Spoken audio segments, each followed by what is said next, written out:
y'all? This is John and Mike back for another episode of the Nothing Finer podcast. As we are every Sunday, we are live on Millions and also now a part of the Fans First Sports Network. Tonight, we are talking about which college football teams we think are most likely to go cliff diving, as I've decided to call it.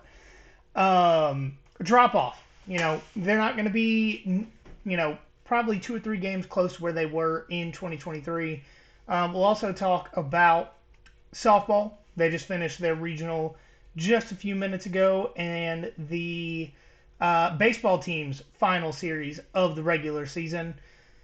And before we get to all that, how you been? What are you drinking? Uh, I've been good. Just drinking some water. We'll get into it in a little bit. I don't want to look at alcohol for a little while.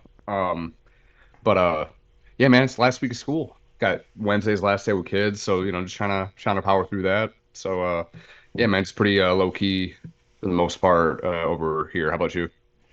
Doing good, man. It was my wife's little sister's high school graduation this weekend. They do Okay. a, they do a homeschool co-op, so we had to drive up to graduation was in Loganville, right? Homeschool Bro. co-op, 21 kids. Hmm. Would you like to know that this high school graduation of 21 children took longer than my high school graduation of like 400? They had to personalize it, right? How's Loganville, by the way? I haven't been up there in shit, 10 years. Um, so have you been to, did you ever go to Lawrenceville before it was stupidly crowded? Um, I got there right as it started to get crowded. Okay, so fast forward a year and that's what Loganville's like. Oh, damn. Yeah. So is there more places to eat at than Chili's? Because that was by far the busiest Chili's, I think, in like the region, was the Chili's in Loganville that I worked at forever. Not, I mean, it's all chains. Yeah, It's really just like corporate America puked, and that's what happened to Metro Atlanta.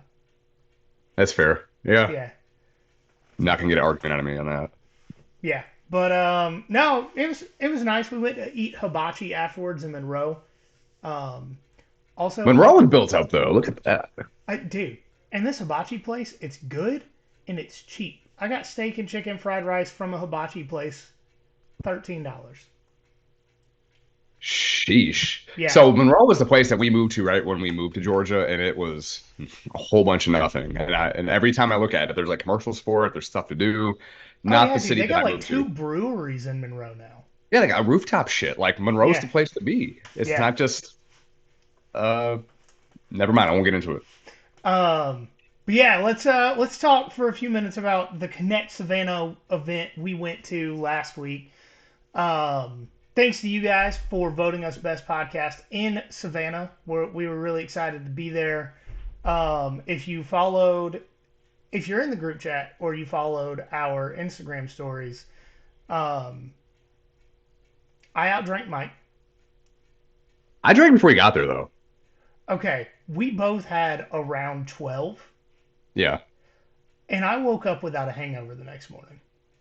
You're also like 6 years younger than I am. I look, one of us could handle it, one of us could not.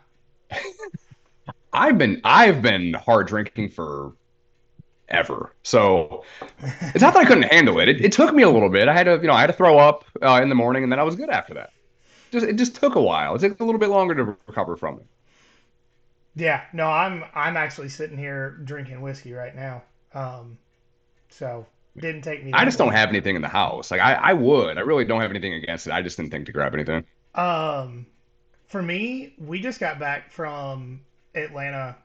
I don't know, an hour and a half ago. If you're aware of the weather going on in Savannah right now, the last 3 hours and change of that drive was through pouring down rain. Yeah. So I've been waiting since we walked in the door to have a drink while recording. Oh, Yeah. But I mean, the thing was fun though. I mean, I don't remember the last like hour of it, but it was cool though. It was cool. no, It was cool. part of what you don't remember is us talking to a local business owner that we're going to hang out with on Wednesday. to potentially do Yeah. some cool stuff out there. And yeah, no, we're excited. We met some cool people. Have some potential opportunities coming up because of it. So thanks again to you guys for voting us to be there. Um, we did not feel like we belonged because we didn't spend about $4,000 on a table and plaque and all the other things. Well, and then like we were like kind of right in the middle as far as like how to dress. There's people that went in fucking like three-piece tuxes, and there's people that went in like sleeveless, whatever, and just looked like they got off the shrimp boat. So it was a very diverse situation out there. It was, but the amount of drinking was pretty uniform across the board, which was nice. Yeah, everybody got obliterated. Shout out Uh, Coors Light. Open bar, dude? Absolutely. It would have been bad. I was thinking for whatever reason that it was going to be hard liquor. I'm glad it wasn't because then I really would have been in fucking trouble. But Correct. I also would have. very much so. A lot of it was nervous drinking. I had about two or three before you got there. Oh, damn. Yeah, dude. Yeah, no. You should have told me that. I'd have caught up. I'd have been like, Right. give me 4 Coors Lights, and then I'll need another one in about 5 minutes. Yeah. I think the problem was I hadn't really eaten anything before I started drinking, except for the food truck that I didn't eat much of because I was full off the beer. Oh, I didn't eat until Wendy's on the way home. I was like, bro, I'm not spending $25 on mediocre food from a food truck. Savannah has a ton of food trucks, but it's all Yeah. like, oh, gourmet hamburger with pasteurized cheese and French fries, and it's essentially a McDonald's dollar cheeseburger with 3 fries for $20. And I Yeah. don't like it. I don't do it. No, I'm not usually food trucks usually aren't my style, but yeah. I I didn't buy it, Jen bought it for me. So There you go. Onto our cliff diving teams. I honestly thought that it was not going to be that much work when we went into it, and then we both put a considerable amount of time into figuring this out. Mike, you want to take the first one? yeah. So I've kind of hinted at this before. Again, being one of my teams that I love talking about all the time, and the first team on our list is going to be Michigan. Michigan lost a lot from that 2023 national championship team.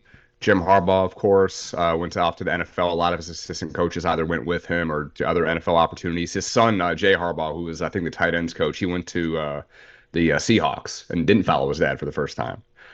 Um, Strength coach went somewhere. I can't remember if he went to the Chargers or not. He went somewhere, but he's not at Michigan anymore. And then player wise, JJ McCarthy, Roman Wilson, both tight ends that they use quite a bit. Blake Corum, Mikey Sanderson, who made kind of like the game clinching pass deflection against Ohio State in 22, and then played well in 23 as well. And a lot more have gone off this team. The kind of looking at Bill Connolly's numbers, the team is 128th of 134 in returning production. However, the team is actually using the transfer portal for really the first time. It's not as bad as like Dabo not using it, except for trying to get a kid to eventually be like a grad assistant or whatever. But Question while we're yeah, talking about roster. Colston Loveland, is he back?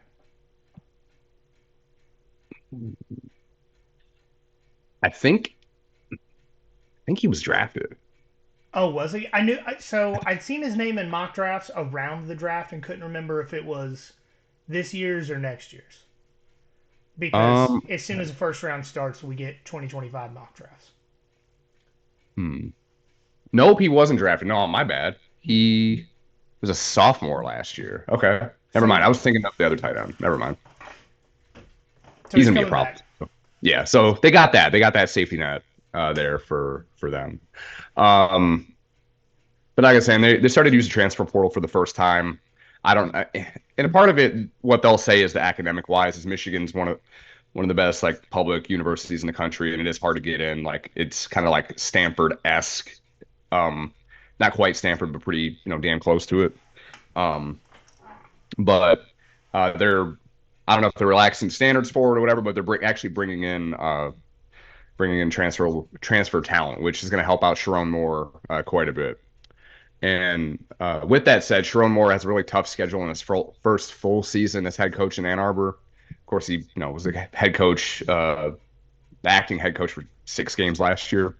Did really well and won 6 games, 6-0, including against Penn State and Ohio State. Um, Actually, I take that back. He wasn't the acting head coach in 6 games. I think he was in uh, four. I think because like they split it weird in the Oh, first the half of the first season. three, yeah, the first three were weird. He wanted It a was like different, him. It was like yeah. him. Jay Harbaugh did a half. Mike Hart did a half, and then somebody else did Jim a game. Harbaugh overcomplicating things. Imagine that. Yeah, it worked out 15-0, but well, it is what it is. But he does have a tough schedule in his first full season as head coach in Ann Arbor. Last year's schedule was pretty easy. I mean, the non-con was a joke. It was probably the easiest in Power Five, to be honest, if you're even considering like Vandy and stuff like that. Um, Last year's schedule, really the only two tough games in their schedule before they got to the playoff was at Penn State, which they ran it 500 times in a row and beat them, and James Franklin couldn't adapt to it. And then at home against Ohio State again, and they won that game by 6. This year, 2024, they host Texas in week 2, so that should be interesting.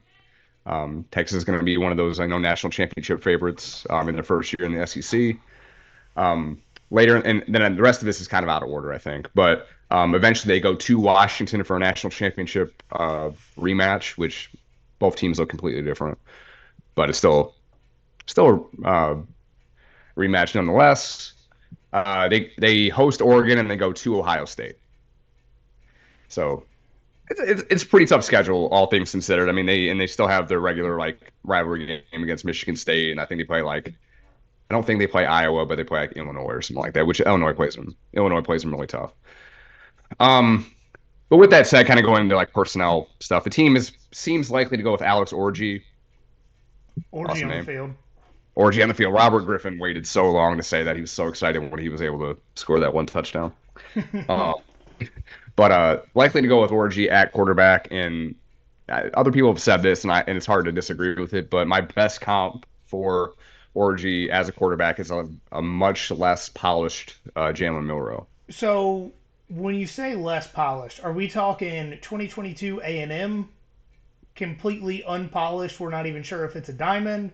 Or are we talking like first 3 weeks of 2023 Jalen Milrow, where it's like there is a ton of potential if he can just remove his head from his ass. I'm talking like Jalen Milrow moving into his dorm in Oh Alabama. I boy. don't Okay. All I right. don't think. I mean, he's played snaps and everything, but the issue is that I don't. And I'd have to look it up. I didn't look it up, but like career passing like attempts, he probably has less than like 10. When they would put him in there for special packages, he wouldn't throw the ball. He'd have the option, but then he would get like happy feet like Milrow and just run for 20 yards, which was So it was effective. like But it like was if you like need him to throw, you need him to throw. so it's like the option of Georgia Tech under Paul Johnson to throw the ball, like that kind of option. Right? Yeah, Okay. it's not an option, but it is the option. Yeah. Right. Um, I mean, there's that. And then they still have Donovan Edwards at running back. Hopefully he's healthy. Last year he talked about not being healthy and just kind of being all in his head with stuff. He didn't really show up in like till the Ohio State and playoff games. Like he did nothing prior to that. Still a very good offensive line, just kind of plug and play at this point. And they have probable preseason All-American defensive back Will Johnson, which he's going to be a problem next year. He's going to shut down half that field. Um, But with all that said, I still think the team can be good. I don't know about great. They're not going to be 15-0 good, that's for sure. So I'm saying like the floor is probably 8 wins, the ceiling's 11.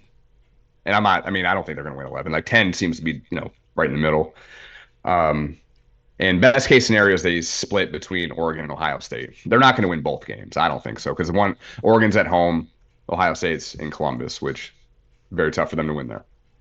Do you know what their over under win total is? I want to say it's 8.5, but I haven't looked at it recently. I'm trying to pull it up here. Um, 9.5. Okay. Nine and a I half. really. Over is plus 138. Under is minus 170. Okay, so they think they're gonna win 9 games. Correct. Okay. Yeah. That's okay. I could work in Vegas. Hell yeah. Yeah, no, I agree. I do, man. The thing about the biggest question to me is the coaching staff because Hmm. with a good enough coaching staff and with a good enough offensive scheme, you can take a guy like Jalen Milrow and win games. Like Hmm. you can take freshman Jalen Milrow and win 10 games, but we still have a ton of questions about the coaching staff because Sharon Moore, while he was acting head coach, he was calling plays for most of his starts at head coach, for lack of a better term. Right. Um, so, do you know if they hired an offensive play caller, or is it still going to be him? So I'm trying to look that up now. I know they hired an offensive coordinator. I don't know who it is. I know they brought in they let go of Mike Hart as the running back coach, and they brought in Tony Alford from Ohio State. But as far as the play calling stuff, I don't know if I dismissed it or they haven't said yet what the plan is for that. Okay. Um, yeah, no, it'll be very interesting, especially that Texas game. Um, I, ooh, 3 tough games. It's a lot. Their out of conference is a lot tougher than it had been, and then they have US. They play USC too. I don't think I mentioned that as well. They play USC in Ann Arbor, so it's a name nonetheless. But I mean, they got a much tougher schedule this year than the last like 2 years. Yeah, for sure. Next team on the diving board, we got Washington. So same goes for the runner-up in 2023. UW lost Kalen DeBoer to Alabama, Michael Penix and Rome Odunze to the NFL, along with a ton of other talent to the draft, and then pretty much everybody that was starting or in the two deep that didn't get drafted went to the portal. Washington's 130th of 134 teams in returning production. Potential saving grace, so they do have Will Rogers to come help them transition to this new era. Um, but with Jed Fish coming in and not being able to bring Noah Fafita up to the Huskies, that is a huge concern. Noah Fafita and all of the guys that he played high school ball with that are on the Arizona team all stayed in Arizona. And because of the super late coaching change, their high school class was decimated. Um, but one of the big knocks on Kalen DeBoer up to this point has been that he doesn't recruit all that well in high school. He's really good at developing talent. He's really good at getting guys out of the portal. But high school classes haven't been great. Their first test of the season will be the Apple Cup on September 14th. Glad they're keeping that alive with the Wazoo game there, even though we got the Tupac over there. But their home games include Michigan, Wazoo, USC, and UCLA. Um, if this was 2023, they're going 3-1 at worst in these games. Regular season game, I think, would be a lot different in Washington against Michigan. Um, but being 2024, both of these teams are pretty barren.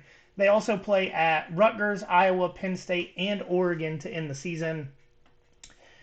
Um, of the teams moving to new conferences this year, UCLA and Washington may be hurt the most, especially with how the Big Ten kind of said, "Oh, here's the fist. You know what to do with it. That's your schedule." Hmm.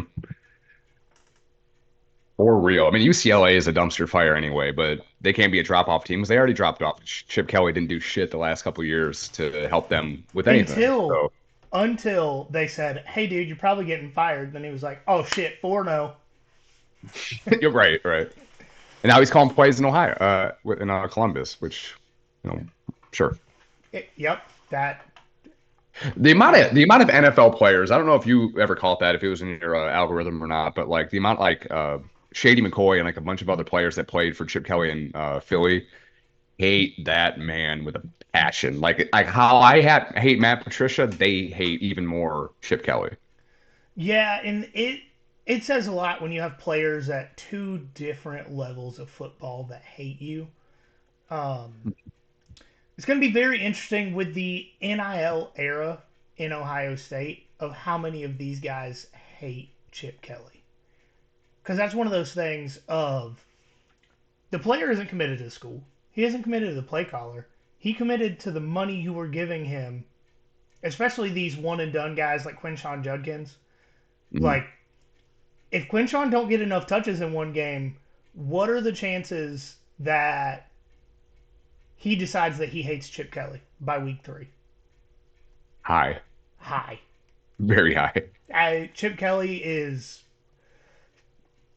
oh, after we talked to I can't remember his name, but from the Lant Grand.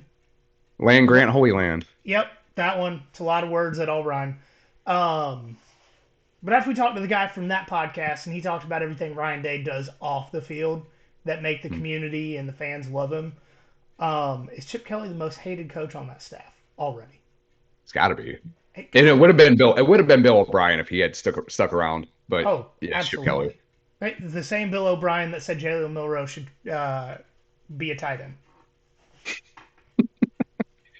Now he took that traveling circus out there to Boston College. So there you go. All right. But yeah, but I mean, yeah, Washington's definitely going to fall off. I mean, I think. What do you think their ceiling is? Mm. Because I think it's 6. Honestly, it's gonna be All tough right. for them. All right. So let's just count up. Let's count up guarantees. The non-conference games. That's really their only guarantees without Right. any clue what this roster looks like. Rutgers should probably be a win. So But that's in Jersey though, isn't it? That's tough. all right, so that's That's like a a long journey. 55-45 Yeah. in favor of Washington there. Yeah. So we're at 3 wins right now. We still have no clue what Iowa if they're going to have an offense this year. Fair. Um, let's call Wazoo and UCLA wins, and that gets us 6. Yeah. And that's, I think both of those are toss-ups. With Hmm. what we know about the Washington roster right now. I mean, that's Yeah. bowl eligible. Well, A they have to winning go. record this year will be an accomplishment for Jedfish. Yeah. They have to go to Penn State in November. Good Lord. Oh, the question is, does Penn State have an offense? They better. Jury's out. Jury's out. Yeah. Then at Oregon end the season, which obviously has been, well, I don't know. It's been middle of the season the last 2 years. Yeah, because they've always had the Apple Cup at the end. So now they're having the Apple Cup at the begin game, first game. I'm sorry, third game. Right. Yeah. So yeah, we'll see. All right. You want to do the last team, or you want me to? I can do it real quick. All right. All right. So last team being Florida State. The first team on our list didn't. That first team on our list that didn't lose their head coach, but they did lose most of the starters off of last year's team. They had at least 23 starters that didn't play in the bowl game to leave for the NFL or transfer portal, obviously, because they didn't have a team in that Orange Bowl. But that game didn't actually happen. So Yeah. I don't know According where to you got Florida the stat. State, 63-3. What are you talking about? That's definitely unconquered for sure. They were not conquered at all that season, No. except by George and the committee. But yeah, um, And Jordan Travis joints. yeah, yeah. He got drafted by the Jets, I think, right? I think he did. I believe one of the New York teams. Yeah. Either way, he's not going to play probably for a bit. But anyway, another reason that the Seminoles may take a cliff dive this year is their complete reliance on the transfer portal since Norvell took over. Last year, their top passer, rusher, top 2 receivers, and tight end from last season were all transfers into the program that are no longer with the team. They lost 3 quarterbacks from last season and are down to DJU, Brock Glenn, and then they also have the kid from BC, Savannah. I can't say his name. It's a big, long name. Uh, Yes, he Luke didn't. something. Yeah. Freshman, right? Yeah, yeah. Yeah. I think he's on campus now, but I'm not positive. I don't know if he played in the spring game or not. Um, but where was that? But anyway, DJU and Brock Glenn totaled. Just They were Brock 19th. Glenn for the stats. Oh, okay. Oh, okay. So yeah, Brock Glenn, 19 to 51 for 37 yards, 0 touchdowns, and 2 picks. That's insane. That's like less than 2 yards of fucking completion. Yeah, yeah. That's their backup quarterback. After what happened to them last season, realizing they didn't have a backup quarterback, this is what they're trotting out. That is it's tough. Two You tell me first they couldn't names get and no stats. yeah. You tell me they couldn't get somebody with a pulse, like anybody? Um, yeah. It's wild that their backup quarterback has more first names than touchdowns last year. That's a stat. We should keep that for the season. Um, they come into the 2024 season returning 58% of their production from 2023, 56% of the offense and 60% of the defense, good for 83rd nationally, so mid Bottom half. minus. Yeah. Yeah. Um, they did pick up some guys out of the portal that could absolutely make a difference. Amarion Cooper from Colorado, Roydell Williams, Earl Little, and Malik Benson from Bama, Marvin Jones from Georgia, which still has billboards up around Savannah, I, last I checked. Atlanta too. Yeah. Um, I mean, they're getting the money's worth, I guess. Um, and then a ton of guys on both the offensive and defensive line. So when they open the season with a good diagnostic game, they've got Georgia Tech in Ireland, where crazy things happen, especially between those two teams. Um, their next test is at home against Clemson on October 3rd, and then at Notre Dame on November 9th. So it's a fairly easy schedule, but there are plenty of trap games. Cal and at SMU before Clemson, at Miami and at UNC before Notre Dame, and then plenty of slips, trips, and fall hazards this season for the Seminoles. That the last line was an OSHA reference for all my blue collar boys. Fuck OSHA. All I, kinds of OSHA violations at Florida State. Look, dude, my life is an OSHA violation. I know what I'm violating. I've Story time. I got kicked off of a job in Denver because um, we got sent out there to work for a month. The Denver office needed help. This is when I worked for another company. Their safety guy, like his job is safety. He comes up and tells me I'm doing something wrong, and then I cite all the reasons through OSHA why he's wrong. And he says, you know what? I'm going to bring the main guy over here tomorrow morning, first thing, for a meeting. Be here with your supervisor. All right, cool. So then I told his boss and him why he was wrong and cited the OSHA to him because I was actually doing the correct thing. And the main boss just said, you know what? Go home. Don't come back. So I got paid to sit at a hotel in Denver for 3 days. Hell yeah. It pays to know what the OSHA laws and regulations are, I guess, right? Yeah, it pays to know what you're breaking. Um, yeah, I was gonna say something smart, but I can't. Now I forgot it. Went out my head. We do have a couple honorable mentions for this list. We didn't do a ton of research, but it's just based on coaching changes, conference changes, that sort of thing. So we've got first up Alabama. It honestly looks, based on everything we've seen, the transfers that went in and out of the program, that their defense is going to take a little bit of a step back. They've got a tough schedule. Um, Alabama could potentially, I mean, a step back for them is not making the playoffs. Like 9 wins is a catastrophe for them. But under the first year of a new head coach, who's not known for defense or recruiting, 8 or 9 wins is totally plausible. I don't know if it's probable. Um, Mm. James Madison lost their head coach after an 11-2 season last year. The rest of their conference is getting better. I mean, they lost the teams they had no business losing to last year.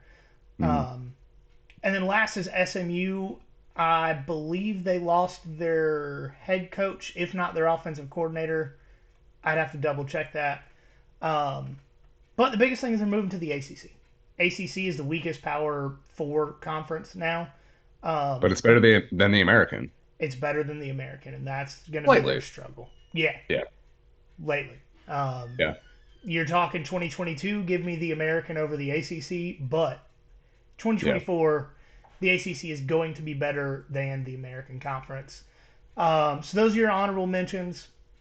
But, Mike, of these teams, rank them in order of which ones you think will have the biggest drop off. I think I'm gonna go in the inverse order of what we did this. I think Florida State's gonna have the biggest drop off, to be honest. Really? I'm not confident in Mike Norvell. I know I'm taking too much out of the Orange Bowl because it was a team that didn't want to be there at all, and they made that painfully obvious. But culture wise, that gives me something to. I think it's a red flag. Right. Um, and then just relying on transfers at this level, red flag. A team that Right. wants to compete for national championships probably isn't the way to go. Especially if you don't have the kind of money to buy players like Ohio State or someone like that. But I think they're going to fall off the most just because quarterback wise, I think they're just in probably the worst shape of any of the three. Um, and then I'll go Washington second. Again, kind of more of the same reason. They don't really have a team, and just making the change to the Big Ten is going to be, I think, going to be the toughest on them. Maybe even as much, if not more, than UCLA that we were talking about. And then I still think Michigan can be good, but I don't think they're going to be 15-0 good or 12-0 good. But You don't think it's they're just going to hard. go to a playoff game in Boone, North Carolina? Fuck that. um, although that would be cool to end App State season like that. But yeah, I think of the three, I think Michigan probably has the best chance to be the best of the three. But what about you? So I agree. I think Michigan's probably in the best position to continue to be good. They lost a lot, but they didn't lose all of their talent. You know, It's not insurmountable. right? And Yeah. and I think Washington is probably going to take the biggest drop off, going from a playoff team, going from the national runner up to honestly making a bowl game, going over 500 if they make a bowl game and win that bowl game. Like that's going to be extremely impressive. Um, but I got Florida State right in the middle because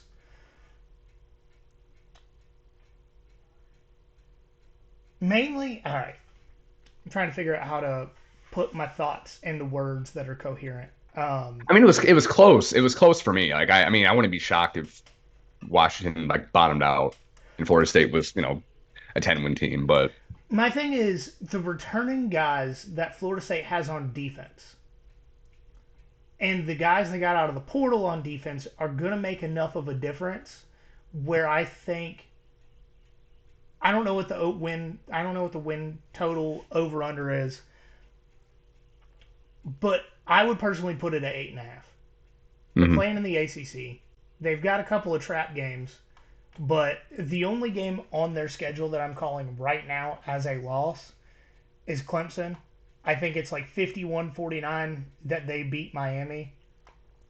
mhm, And then at worst after that you have toss ups. yeah, And that's kind of why I think like 8.5, just because, of all the leadership they lost. I would call it 8.5. yeah.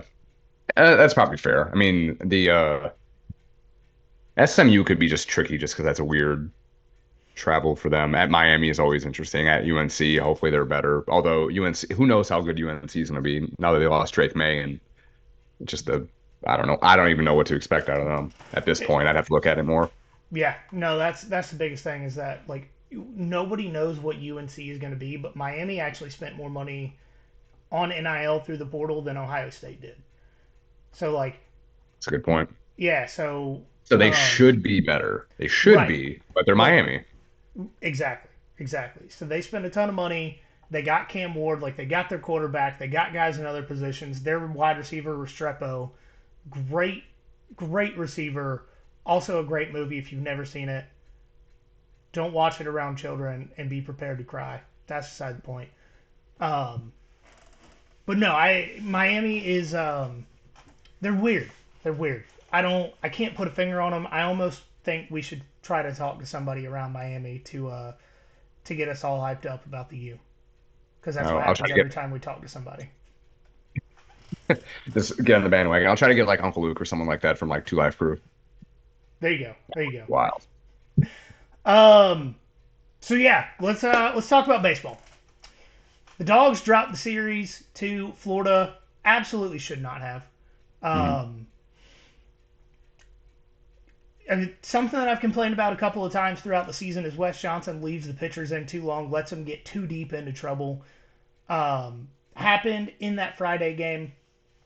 Brian Zeldin, who's been a phenomenal reliever all season, great setup man. He got put in too long. I think he was asked to pitch 4 innings, and in one of those, he just gave up a ton of runs. Ended up getting pulled for the very last out. It was it was unfortunate. Georgia tried to win that game, couldn't, and then the Saturday game, man, yeah, the pitching just had to be better on Saturday. Like Hmm. pitching has been significantly better than we thought it would be all season long. I'm not saying they're bad, but every pitcher that pitched on Saturday had a bad game. Every Yeah. single pitcher. And in the SEC, when you're talking about potentially hosting a regional and super regional with how well you've done all season, it is your very last home game of the year in the regular season. You score 11 runs and lose by 8. Yeah. That's not a good look. There is no reason an SEC team should score 11 runs and lose by 8. Right. And like I said, pitching's been significantly better than we thought it would be all season, but everybody's had a bad game. Hmm. Every single person. And it happens. I mean, it happens to MLB teams frequently. It's not like it's unheard of. It just really sucks that it was the very last day of the regular season.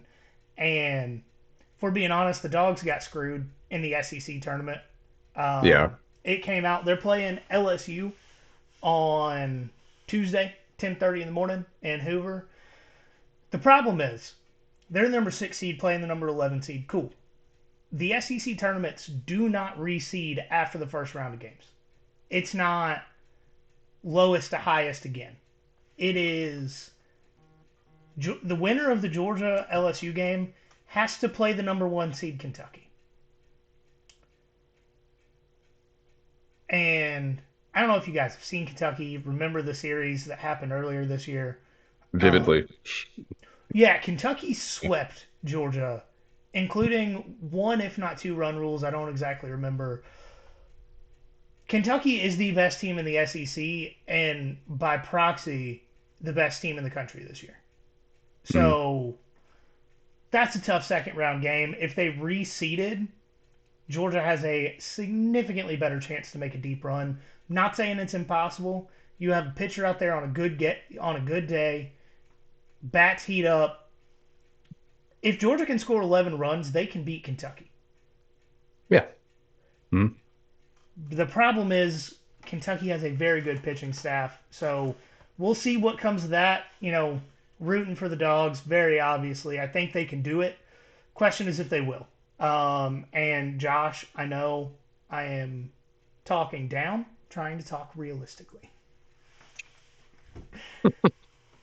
But I do want to hype up the softball team. So, hosted a regional for the second year in a row. They beat the hell out of UNC Wilmington, lost to Liberty yesterday morning. Second game of their doubleheader yesterday. They beat the hell out of Charlotte today. They have to beat Liberty twice today to make it to the Super Regional. They go out and win, almost run rule Liberty in 3 straight innings because run rule in softball is 8 runs. So in the fourth inning, they're up going to the bottom of the fourth. They're up 9-0. Liberty scores 4. Come back in the next inning. Georgia scores 4. Liberty scores 1. Next inning, Georgia scores 2. And then it's the bottom of the game. In the last inning of the game, Georgia didn't run rule Liberty in that first game. They came back. Georgia was down going to the bottom of the 7th. 2-0. Going to the bottom of the 7th. And 3 back-to-back 2-out doubles to win the game. No, they were down 2-1, bottom of the 7th. 3 back-to-back doubles to walk off the game. And I want to shout out one player in specific, just like I did last year, and that's Sydney fucking Chambly. I apologize if you take offense to me saying your middle name is fucking, but This girl, last year, last game of the regional, she had an insane game. I think she went 4 of 5 with 3 home runs last year in the last game of the regional to push the Dogs over the top. This year, doubleheader against the same team to go to the regional. First game, she was 4-6, 2 home runs. Last game, she was, I think, 2 for 3, maybe 2 for 4, with a walk-off double. I mean, absolutely insane day from Sydney Chamblee. Honestly, can we get her a Braves contract? Just They need something. They need with the bats. way their offense is going right now, would it be the worst idea? Would it be? Right. Like I, They're down 3-0 right now. I'm watching it and very unhappy. But to be fair, Braves never do well on ESPN games. That is fair. They started off well, never mind. They need Brandon Godden up there making sex jokes on the broadcast. Then they can win games. Master Um, Boney. Yeah. but that's going to do it for us on this episode of the Nothing Finer podcast. As always, guys, follow us on social media. Instagram is at nothing.finer.pod. Twitter is at finerpod. Just look us up on Facebook and YouTube. You'll find us there. Subscribe to our YouTube. TikTok at Nothing Finer Podcast. We appreciate everything you guys have done for us, listening to us, all that good stuff. And as always, guys, remember there's nothing finer in the land. And a drunk, obnoxious Georgia fan.